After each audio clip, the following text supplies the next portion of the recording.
And we're back for part two of section 16.7, surface integrals.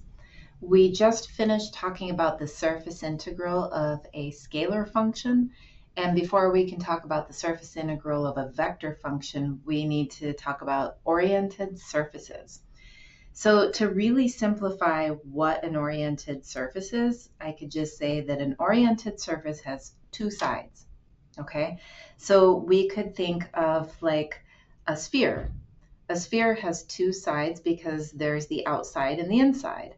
Or a torus, also known as a donut. There's the outside of the donut, the inside of the donut, or a rectangular prism like this box. A circle is also a surface that has an inside and an outside. We can think of like the top and the bottom as being the inside and outside. Same with a rectangle or a plane. And even a paraboloid itself will have two sides to it. Now, a non-orientable surface would be something like a Mobius strip. This is a Mobius strip where I could travel around the strip. It'd end up on the other side of it without ever leaving. That Mobius strip only has one side. Another example is the Klein bottle. That's this guy right here, the Klein bottle. I guess I'll just point arrows to what the surfaces are. And then there's the Roman surface as well. So each of these is just a one-sided surface, and those aren't going to work for us. We cannot integrate over those. So the reason is that we need to be able to work with surfaces that would have two normal vectors. Like at any point on the surface, you could count two normal vectors. One would point outside and one would point inside. Or in the case of like the 2D surfaces, like the circle, one would point up, one would point down, okay? So we're not going to work with anything funky where we have a surface of a Mobius strip or a Klein bottle or a Roman surface. They're cool to look at, they're not cool to work with. All right. So this Mobius strip, just so you can see little normal vectors on it, what ends up happening. So in this picture, we have a Mobius strip, and you see the little black vectors pointing out of it. Those are all normal vectors to the Mobius strip. And notice that in some regions, those normal vectors, I should choose a different color, the normal vectors are pointing inside. And at other places on the Mobius strip, the normal vectors are pointing outside, but there's really only one side. And so depending on where you are on the Mobius strip, the normal vectors point out, but in other places it's going to point in. That's not good. So if we have a surface that's smooth and orientable, now you know what that means, and it's given in parametric form, then it will automatically be supplied with the orientation of the unit normal vector. So what we're going to do is still calculate normal vectors, r sub u cross r sub v, just like we did in the beginning of 16.7 and also in 16.6. But then we're going to divide out the magnitude of that cross product because we don't want a normal vector that has magnitude which will affect the value of our answer, okay? The opposite orientation, so if this standard unit normal vector ends up giving us a negative value, then or I shouldn't say a negative value, but I should say that it ends up pointing inward on a surface, then the opposite orientation would just be given by putting a negative in front of it. And so it turns out that that's actually how we fix something that has negative orientation. So I have these two pictures here. The top one, n, is pointing outward from the surface.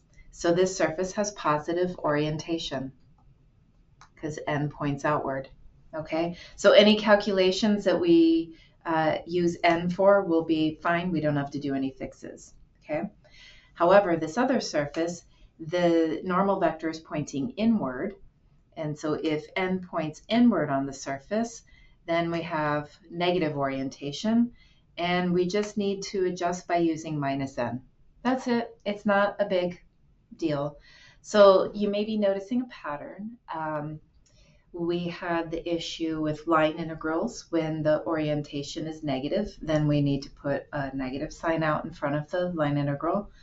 Same with Green's theorem. When we had that negative orientation over a closed curve, we had to put the negative sign outside of the double integral. And now we're here working with surface integrals, and the same thing is happening.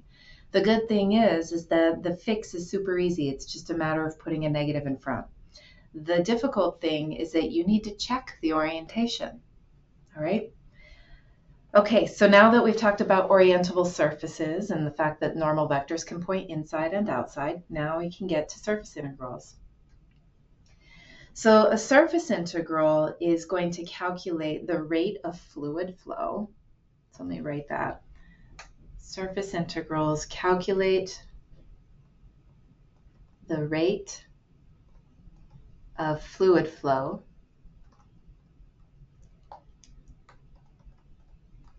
across a surface. I write that in plain English to say that that's what a flux integral is. So you're going to hear the word flux integral, and you need to know what that means. It just means an integral that calculates the rate of fluid flow across a surface. So you could think about a fluid flowing through some sort of mesh of some sort. Something that's permeable, obviously. It won't be a solid thing. So, you could think of a net or something with a finer mesh. That's what we're calculating, okay? So what would be the rate of fluid flow across the surface? Well, if the surface is flat, then the velocity is going to be the same at all points on the surface, and then that would be relatively simple to answer.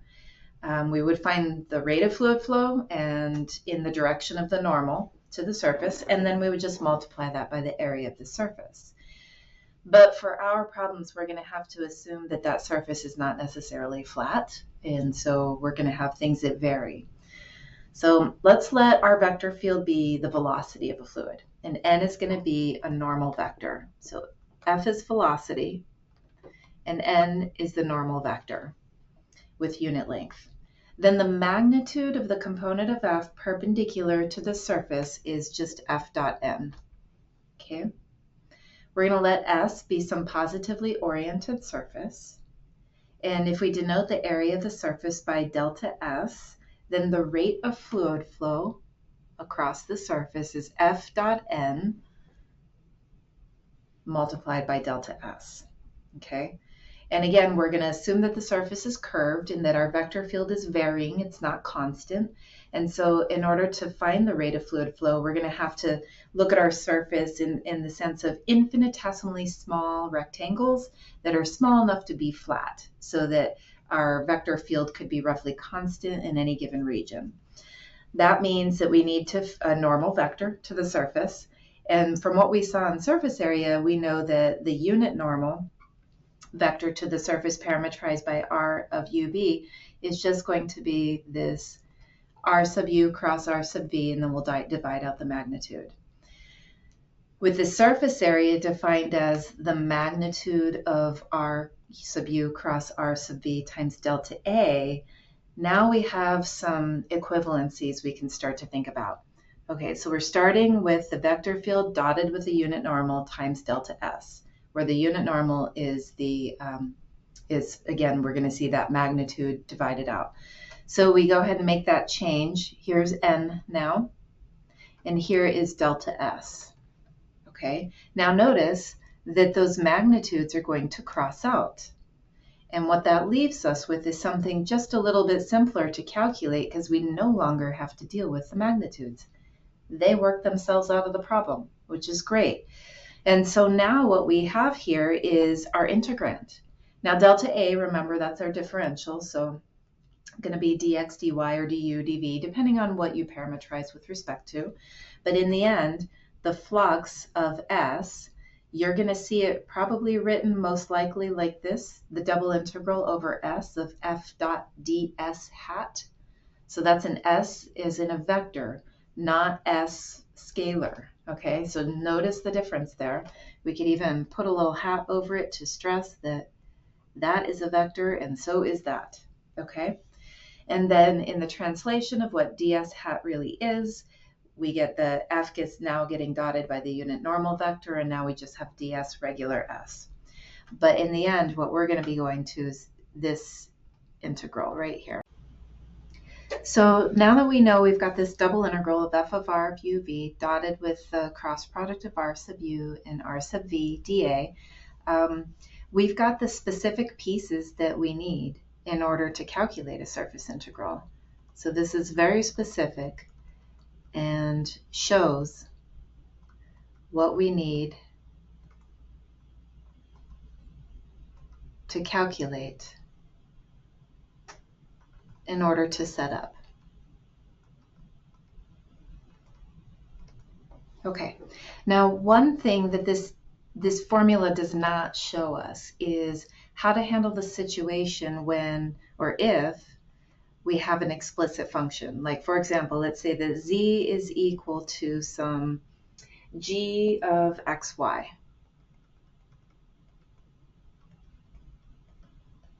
An explicit function. Then we could parameterize. We could go ahead and, find r of xy is going to be have components x, y, and g of xy, and then we could find the first partials and find the cross product. You can do that if you would like to prove it to yourself, but I'm going to tell you that in this case, then what ends up happening is let's see, if we let r of xy equal the vector with components x, y, and g of xy, then f dotted with r sub x cross r sub y is going to be the f vector, which has components p, q, and r, dotted with this cross product of first partials, which will have components minus del g del x minus del g del y and 1. And so the dot product itself will equal minus p del g del x minus q del g del y plus r. And so you'll see that used throughout the book and some of the examples, and it will be an advantageous thing for you to use in some of the problems in the homework, okay? So an alternative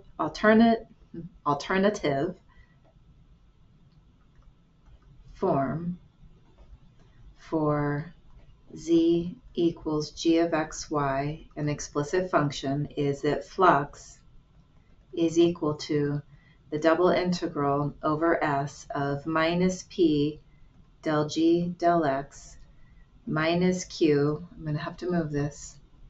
Hang on.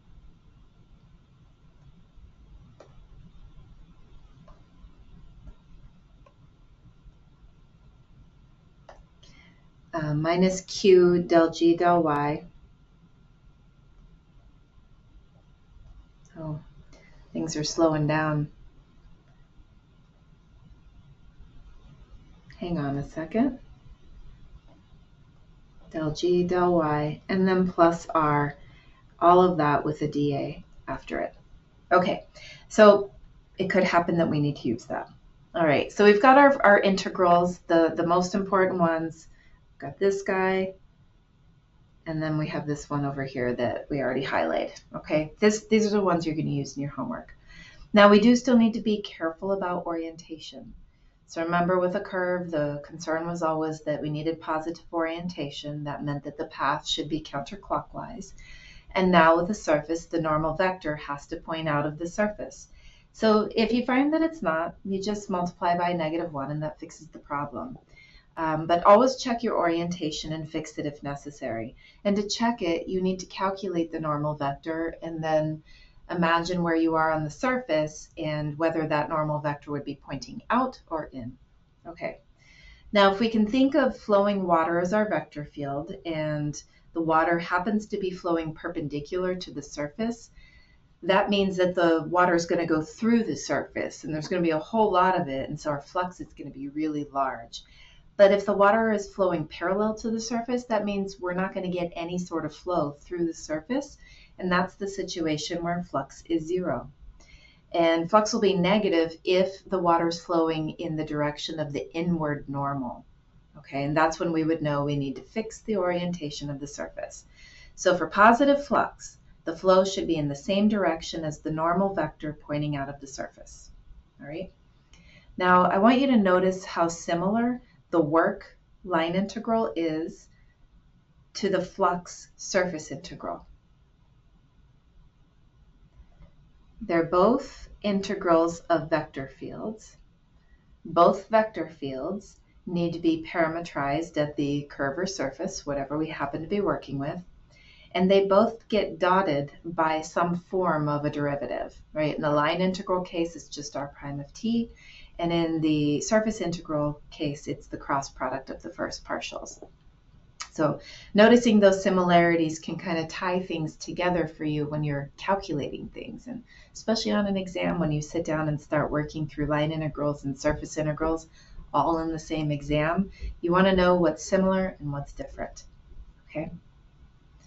All right, so we have our first example, and in this example, S is stated to be the cylinder of radius 3 and height 5, given by x squared plus y squared equals 9, and z is between 0 and 5.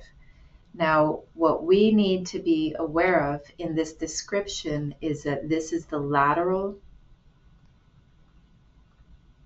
surface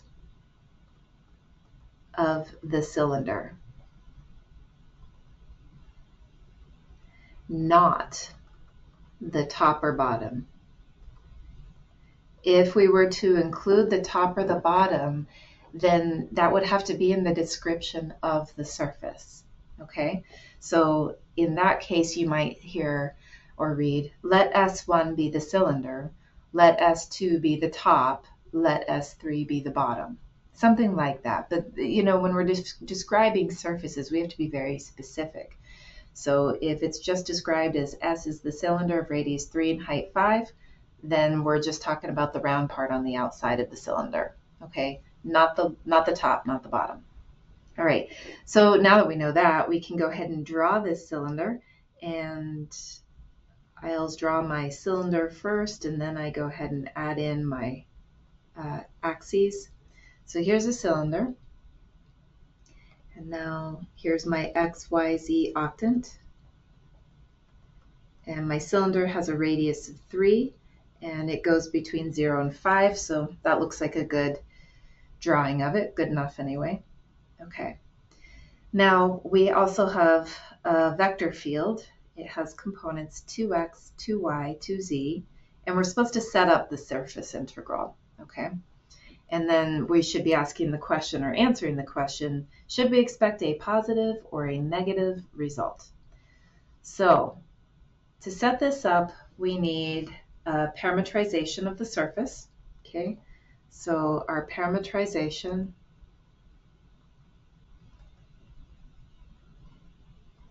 of x squared plus y squared equals 9, with z going between 0 and 5. Well, the x squared plus y squared equals 9, that tells me that x should be 3 cosine of theta, and y should be 3 sine of theta, because if I square those two things and add them, I'll get back 9. Now z is just running between 0 and 5, and it's completely independent of x and y. So z can just be z. Okay. Now for the cylindrical part of this, the 3 cosine theta, the 3 sine theta, I think it's pretty safe for us to assume we're going all the way around the cylinder. So our theta is going from 0 to 2 pi. And I've already stated z is going from 0 to 5. We can put these aside and remember that those are going to be the bounds for integration. So we don't want to forget about them.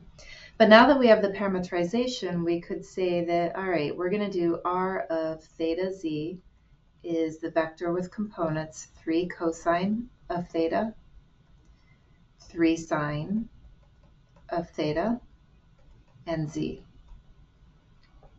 And then we're going to need all the parts for our surface integral.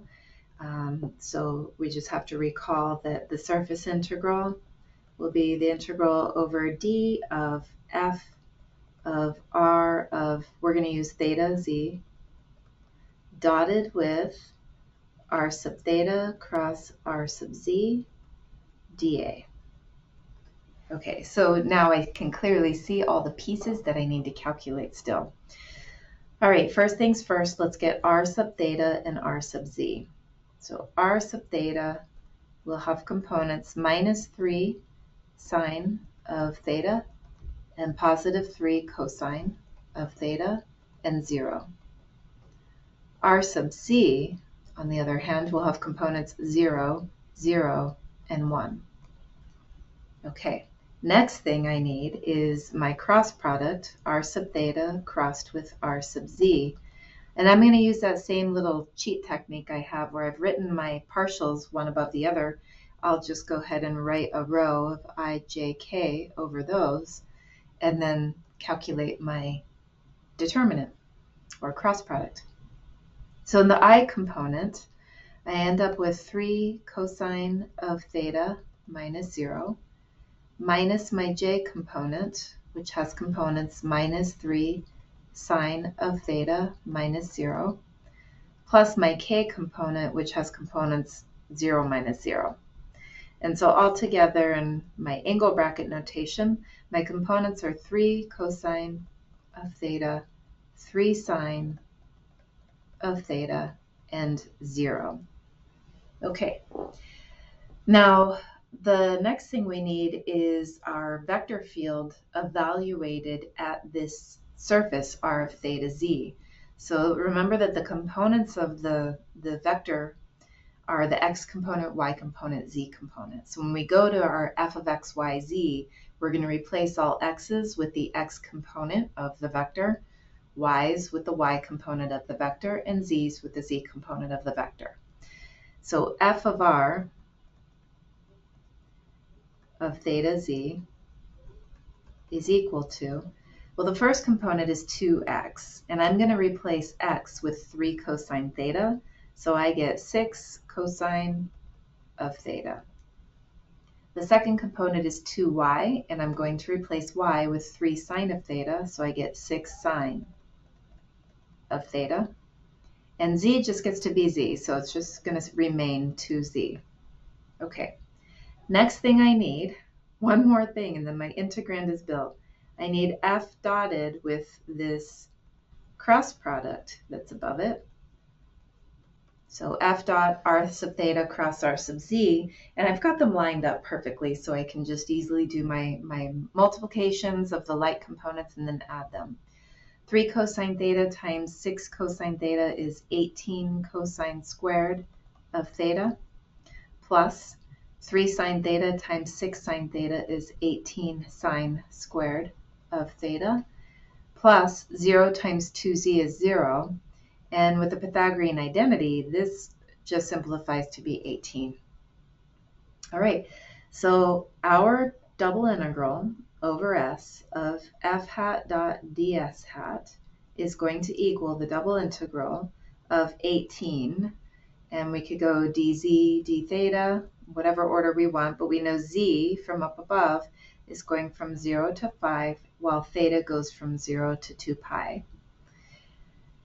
Because my bounds are constant and my function is a simple function, I can go ahead and, I should clarify that. By simple function, I just mean it's just an 18, and so I don't have variables mixed with each other in such a way that they don't separate. So I'm going to go ahead and rewrite this as the integral from 0 to 2 pi of d theta times the integral from 0 to 5 of 18 dz. And then integrating each one separately, I get theta from 0 to 2 pi times 18z from 0 to 5. The first one leaves me with 2 pi. The second one is 18 times 5. The 0 gives no contribution in either one. And let's see, 18 times 5 is 90, times 2 is going to be 180 pi. All right, now I should go back for a quick moment here. So I've got a value for our surface integral. This is the value of the flux. But there was another question on here. And the question was, should we expect a positive or a negative result? Okay, well, let's see. So our vector, our normal vector, that's going to be this guy. Whoops. That's going to be that cross product, right? And so for differing values of theta, we're going to get, let's see, let's say we're in the first octant. When theta is any value from the first octant, we're going to get all positive values for our normal vector. So the normal vector should be pointing outward, but then let's see, is it pointing in the same direction as the vector field itself? Well, the vector field has components 2x, 2y, and 2z. And in the first octant, x and y are positive. So that also means we're going to get vectors pointing outward. So n and f point in the same direction.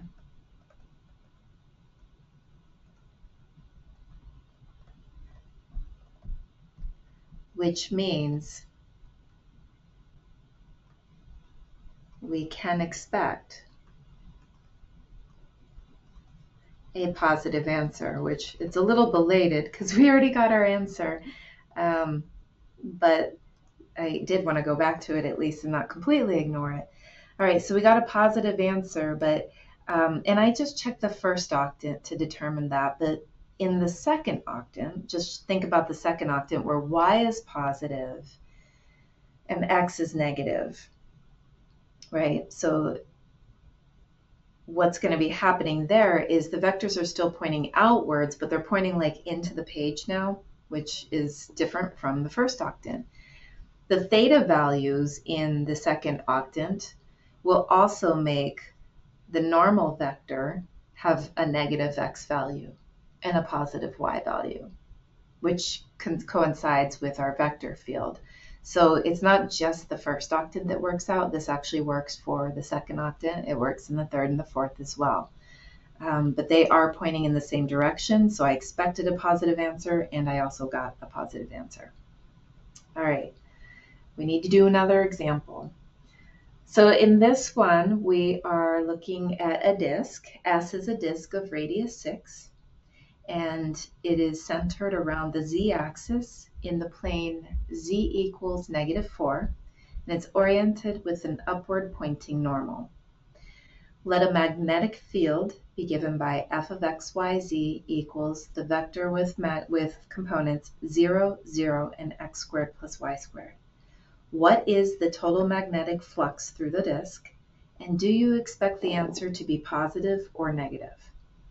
All right, to draw this, we need our disk.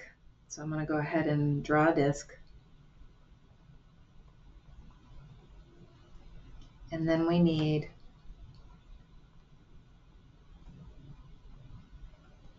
an XYZ octant that kind of shows this going through -4.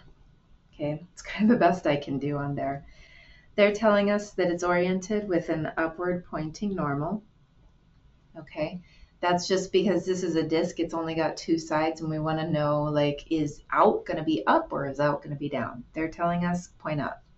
Okay, then we have our magnetic field F. We'll deal with F later. We need to parametrize this surface.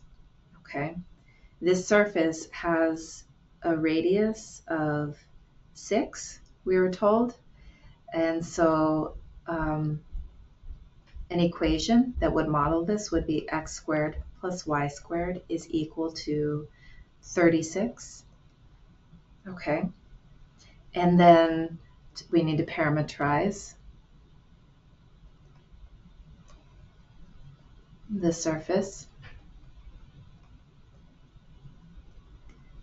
X squared plus y squared, whoops,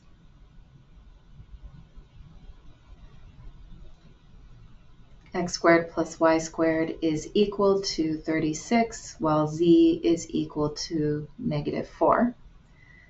All right, so radius is 6, and so, but we're talking about the whole disk. We want the, basically, everything inside the disk, right? It's a surface. We're not just looking at the outside. So we need a radius that varies. And I'm not going to use r as a radius because we use r as our vector. And so I don't want there to be any confusion on that. So I'm going to go ahead and use, oh, I don't know, it doesn't even really matter. We could use m. X is equal to m cosine of theta. Y is equal to m sine of theta. And z is equal to -4. So the previous problem, remember, z was z, and we had a radius. We had a fixed radius, and that's because our surface was the outside of a cylinder. Now our surface is just a disk. You could think of this as maybe even like the bottom of a cylinder, right? So now z is fixed and our radius is varying so that we can pick up all the area on the disk. Now m, being the radius, is going to go from 0 up to 6, and theta will go all the way around from 0 to 2 pi. All right, so we can go ahead and come up with a parametric function, r of m theta has components m cosine of theta, m sine of theta, and -4. So again, we need the exact same things that we needed in the last problem. We need our first partial derivatives, r sub m. That's going to be just cosine of theta, sine of theta, and 0. And then we need r sub theta, which will be -m sine of theta, positive m cosine of theta, and 0. All right, then we need r sub m cross r sub theta. So again, I'm going to do my little cheat method where I go ahead and I put my I, J, K above, and I go ahead and take my cross product. Whoops. My I component will have sine of theta times 0, which is 0, minus m cosine of theta times 0, which is 0. So my component is 0, minus my j component, which has terms, looks like 0 minus 0 again, plus k, which has components m cosine squared of theta minus the negative, so that'll be plus m sine squared of theta. And this is equal to the vector with components 0, 0, and m. Now, since m is a radius, it is a positive value. This is our normal vector, remember. So it looks like this is pointing in the positive z direction, which is straight up out of the disk, which is what we had hoped for. We were told it was oriented positively. Now we need to know if it's pointing in the same direction as our vector field. So our vector field needs to be evaluated at r of m theta. And our vector field had components 0, 0, and x squared plus y squared. So that means, well, can't replace 0 with anything but 0. So the first two components are 0. The x squared gets replaced by m squared cosine squared of theta, plus the y squared, which will be m squared sine squared of theta. Remember, I'm just pulling these values from r of m theta. And then that simplifies to be the vector with components 0, 0, and m squared. And again, m squared is a positive number, so our vector field is also pointing in the upward direction.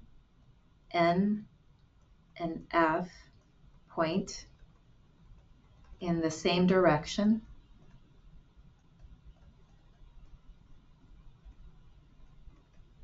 namely up.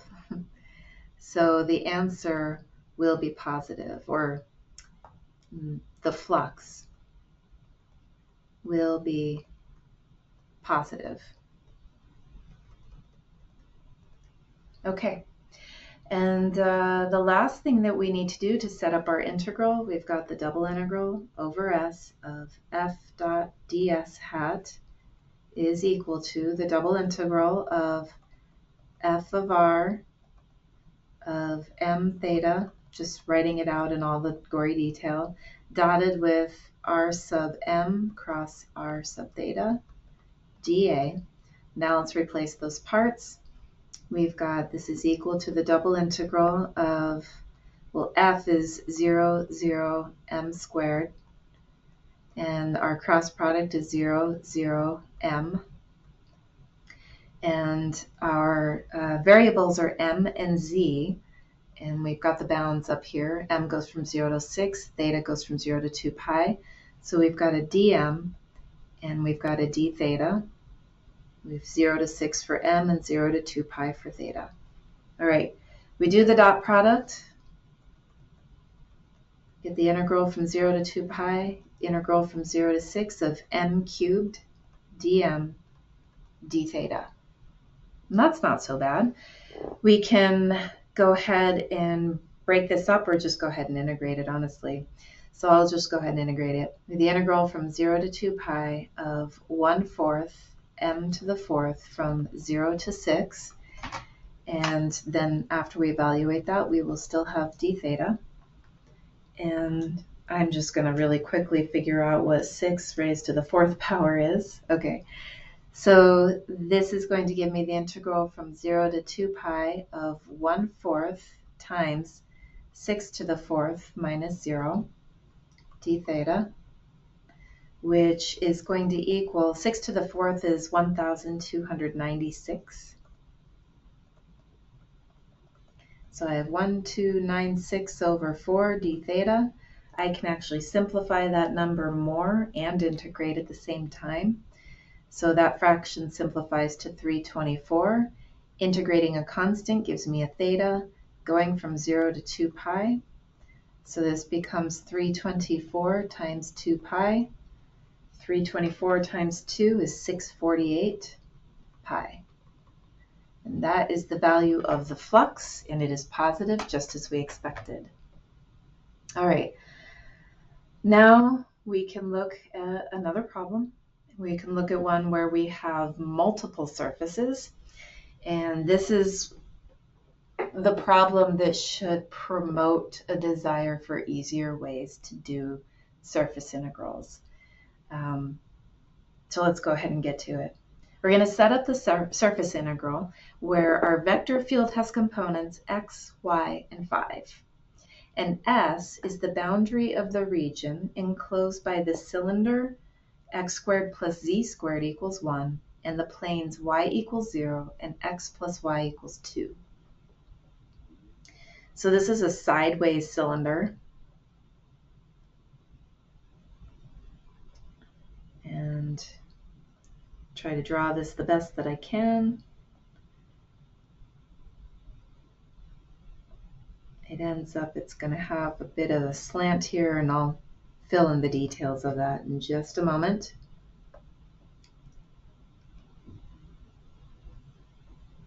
Put in my x, y, z octant. Okay. The x plus y equals 2. That's this slant right here. I could actually slant that quite a bit more.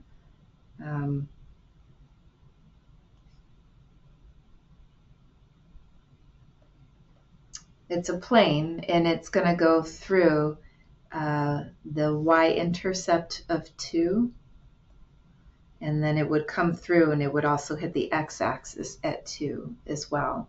We're not worried about where it hits on the x-axis. We're worried about where it hits on the y-axis because it's capping off the cylinder. So it's not the best drawing, but it's good enough. It'll work. All right, so let's see. We've got this outer surface right here, x squared plus z squared is equal to 1. That's the cylinder, the lateral surface. And then we have the bottom of the cylinder, which that's going to be a unit circle. It's x squared plus z squared is equal to 1 and y is equal to 0. So I'll call the bottom of the cylinder S1. I'll call the lateral surface S2. And then we can call the top S3. Okay. So we've got to deal with all of these. All right, let's deal with them one at a time. So we're going to parameterize S1 first. So this is a disk on the YZ plane. No, sorry, XZ plane. And we could let X, so it's a disk, we need a radius to vary, and we also need an angle to vary. So we can use our U and V. X will be U cosine of V, and Y will be U sine. Nope, Y will not be U sine. Y is 0, so Y will be 0. That's like a fabulous thing for Y to be. And then Z will be U sine of V. Okay. Now it's a unit disk, so that tells us that U will go from 0 to 1, and it is a full disk, so V will go from 0 to 2 pi. Okay, so that gives us all the information on our S1. Now, what we need is the parametric function, the first derivatives, the cross product, f of that, yada yada, all the stuff. Okay, so R of uv has components u cosine of v, 0, and u sine of v. R sub u has components cosine of v, 0, and sine of v. R sub v has components minus u sine of v, 0, and u cosine of v. R sub u cross R sub v. We're doing a cross product again, so I should set this up. I've got my I hat, my j hat, and my k hat row to head my columns. My I component will give me 0 minus 0, minus my j component, which will give me u cosine squared of v, minus a negative, so it'll be plus u sine squared of v, and then plus my k component, which will have 0 minus 0. So in total, my vector, my normal vector, is equal to a vector with components 0, minus u, and 0. So I just use my Pythagorean identity on the middle term there. Okay, so now that we have that, we can also look at, let's see, first of all, I want to make sure that that points outward. U is a value between 0 and 1. It is a positive value. And since our normal vector has a minus u in the y component, we go to our disk, and that means that the normal vector is literally like pointing straight out, which is exactly what we want. So this points outward from the disk. Okay, so it's got the right orientation. The next thing we need is f of r of uv.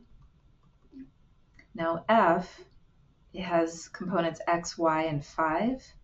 So when I plug in the components from r, the first component will be u cosine of v. Y will be 0, and then I'll have the 5 for the last component. Okay, F dot n. That's going to give me 0 plus 0 plus 0 for a big fat 0. So what that tells me is that the double integral over S1 of f dotted with ds1 hat is the double integral of 0 dA, which is 0. So we get no contribution for all that work. That's all we found out. Okay, so then we move on to S2. Okay, S2 is a cylinder. That's the lateral surface of the cylinder. So let's go ahead and parameterize S2.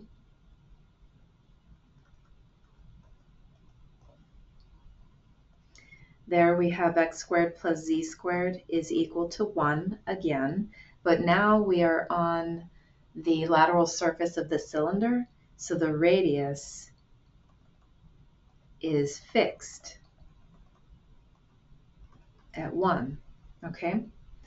And now you can see that the cylinder runs along the, whoa, I labeled the y-axis as z, and that is the y-axis, not the z-axis.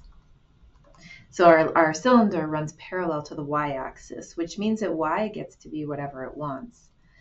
So we're going to let x equal the u, so not u, our radius is 1. So x will be cosine of v, y will be y, z will be sine of v. Okay? And this is only because the radius is fixed, whereas in the previous one, the radius was not fixed. We were filling in a disk, so we needed a radius that varies. On the edge of the surface of a cylinder, we have a fixed radius. Okay, so with this, we have r of vy is equal to a vector with components cosine of v, y, sine of v. We can find our first partials. R sub v has components minus sine of v, 0, and cosine of v. R sub y has components 0, 1, 0. And then we can go ahead and we can find our cross product. R sub v crossed with R sub y. Again, I'm going to go ahead and put my I, j, k row above. And my I component in the cross product will give me 0 minus cosine of v minus my j component, and that will give me 0 minus 0, plus my k component, which will give me minus sine of v minus 0. So in total, my vector has components minus cosine of v, 0, and minus sine of v. Okay, now if I was to take this, and now I'm going to also take my vector and evaluate it at my parametric function. So f of r of vy. Remember that our vector function has components x, y, and 5. So the third component is fixed at 5, but we need the x and y component from r of uv.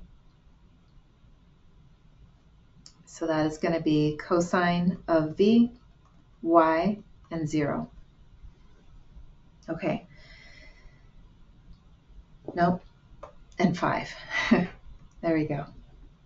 Okay, now that we have those, we can find the dot product.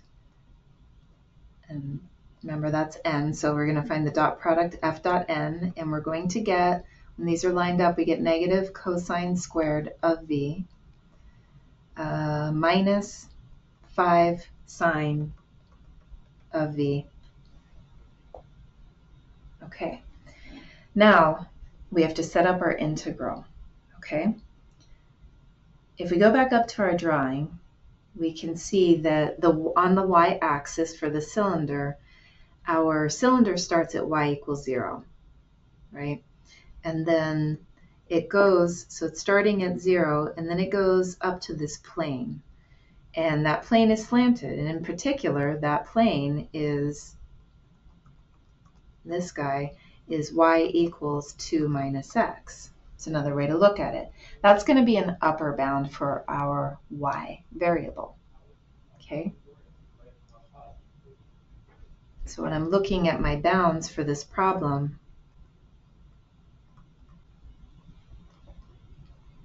we have 0 for the lower bound of y, and we have 2 minus x as the upper bound for y.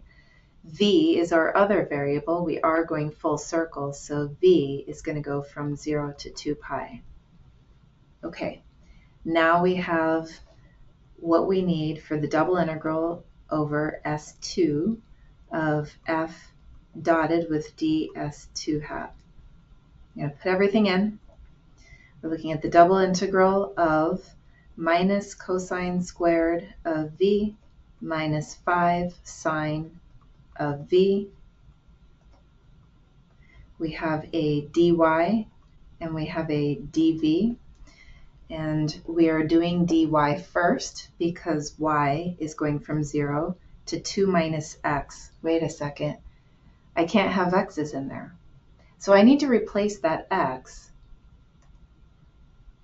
I need to replace the x with the x component from my parametric function. So that tells me right there that 2 minus x is equal to 2 minus cosine of v. So that's what I'll put for my upper bound. 2 minus cosine of v. And then v goes from 0 to 2 pi. Okay, well, let's do this. We integrate this with respect to y, everything is a constant. So we have the integral from 0 to 2 pi of this minus cosine squared of v minus 5 sine of v, and then times y, where y goes from 0 up to 2 minus cosine of v dv. Evaluating, this gives me the integral from 0 to 2 pi of minus cosine squared of v minus 5 sine of v times 2 minus cosine of v minus 0, so no contribution from 0. We get a dv there. All right, now we need to multiply this all out. And this is going to give me the integral from 0 to 2 pi. I get a negative 2 cosine squared of v. I get a plus cosine cubed of v. I get a minus 10 sine of v and a plus 5 sine of v cosine of v. Holy cow. All right. We need a couple of identities right here. For the cosine squared, we have to remember that cosine squared is 1/2 plus 1/2 cosine of 2 theta. So I'm going to start rewriting here. The integral from 0 to 2 pi. So minus 2 times the 1/2 plus 1/2 cosine of 2v. Close that. Cosine cubed should be rewritten as cosine times cosine squared. And then the cosine squared will be rewritten as 1 minus sine squared of v. And then with that particular term, we'll be able to use a u substitution. And then we have minus 10 sine of v, and we have plus 5 sine of v, cosine of v. And finally, a big dv. All right, so this one, we're going to let u be sine of v, and then du is going to be cosine of v dv. So then we would be looking at integrating 1 minus u squared du, which is u minus 1/3 u cubed. The last term in the integral is also a u sub. We can do the same one. U is equal to sine of v. Du is cosine of v.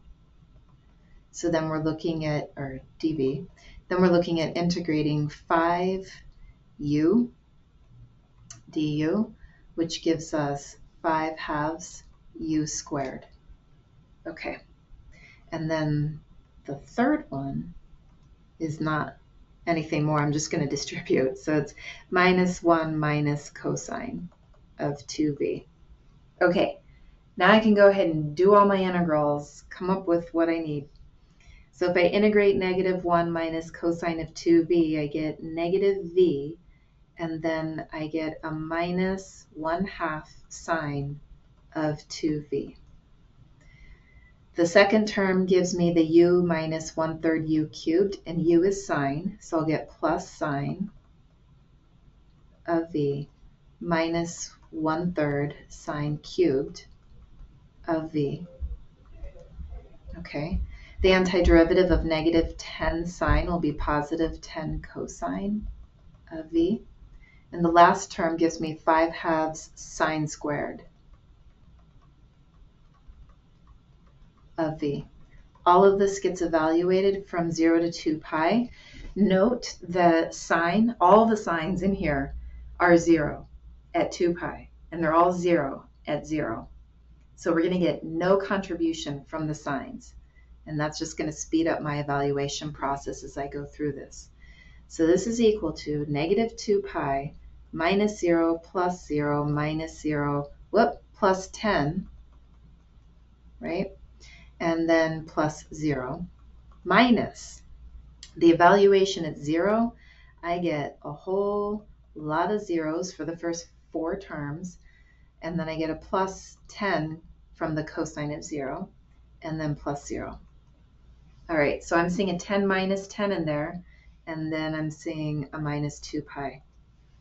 So that's all the contribution that there is from S2. All right, that was a lot of work right there. Now we have S3. So the parametrization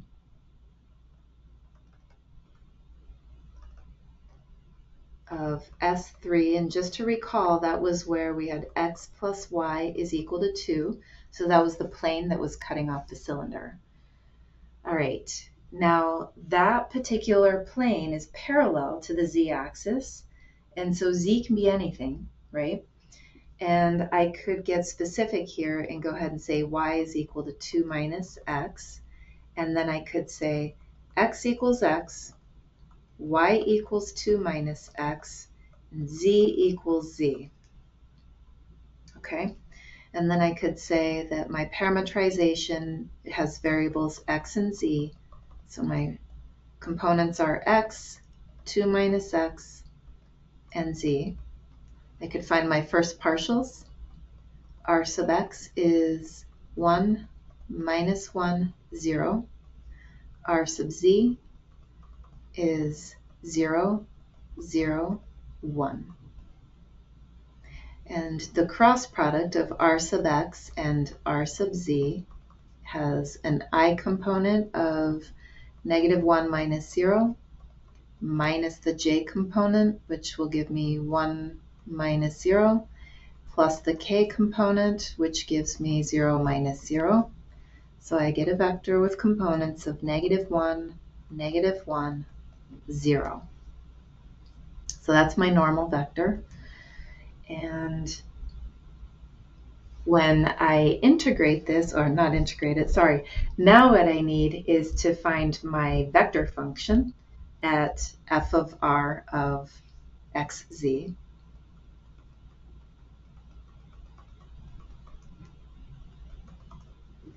And this is going to be, let's see, my components were x, y, and 5 before, so the x component stays x, the y component becomes 2 minus x, and then 5 was in the third component, so that stays the same. Okay, now if I find the dot product of f dot n, I'm going to get minus x minus 2 plus x, and that's it, and that simplifies to a negative 2. Okay, now the plane was cutting off a cylinder, right? And so if we project it onto the xz plane, then the region is a unit disk. That's what we're dealing with. Okay, so this is the XZ plane, and this is from the x plus y equals 2, where it cut off the cylinder, that intersection getting projected onto the XZ plane. Okay, and so we could go to polar with that. That would be the easiest way to deal with this.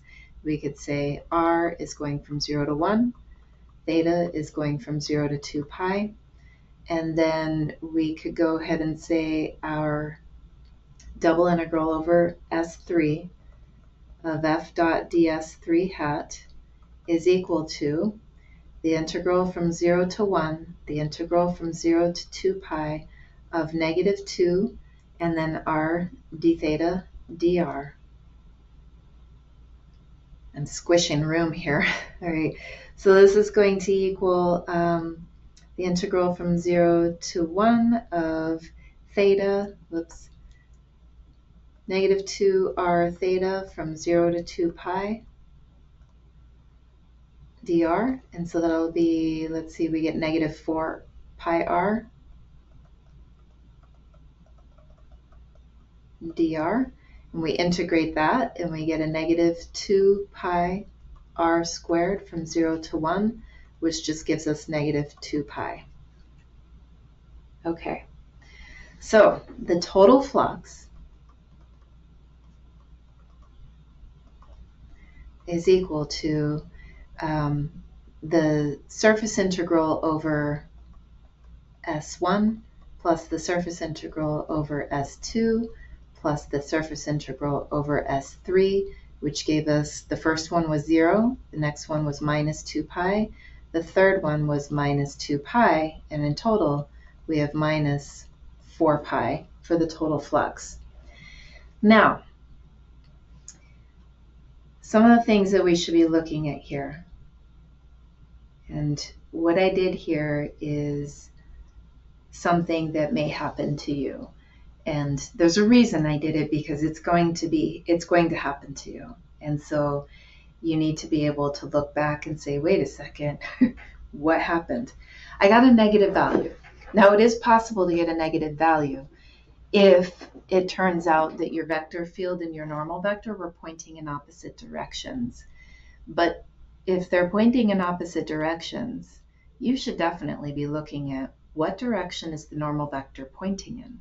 Okay, so when we were on S2, S2 was the outside part of the cylinder. My normal vector had a negative x component, a 0 y component, and it had a negative sine component.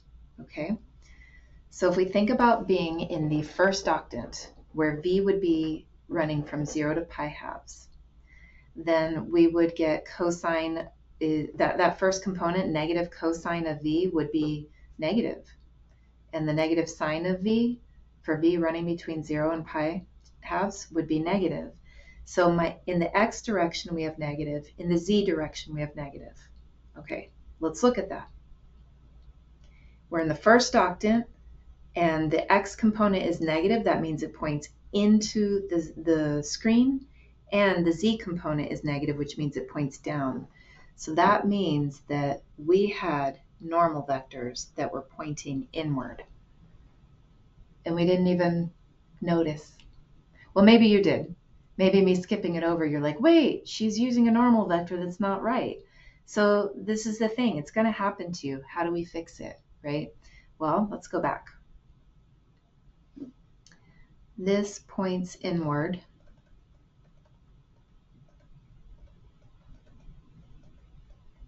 And that's bad. So we fix with a negative 1. That's it. So we're going to look at negative f dot n, which would make these positive. And then when we integrate, we're looking at positive values. I'm going to go ahead and I'll go ahead and fix these all as positives, positives, positives. Now that we're getting to a big thing, I'm going to go ahead and stick a big negative on the outside here, and another big negative on the outside here.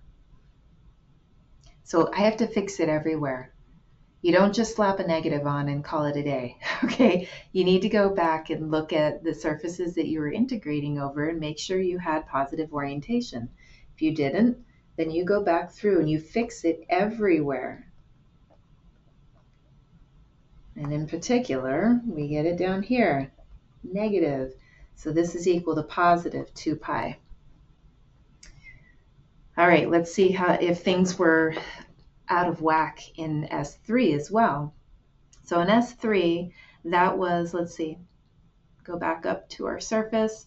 S3 was the slanted top of the cylinder. So outward normal vectors should point in the positive y direction in order for them to be correct normal vectors. Let's go see if that's actually happening. Our normal vector has a -1 in the y direction, which means it is pointing inward.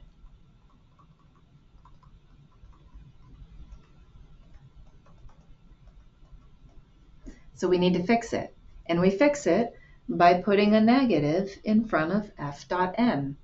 That way, instead of having a -2, we have a negative of a negative, which is a +2.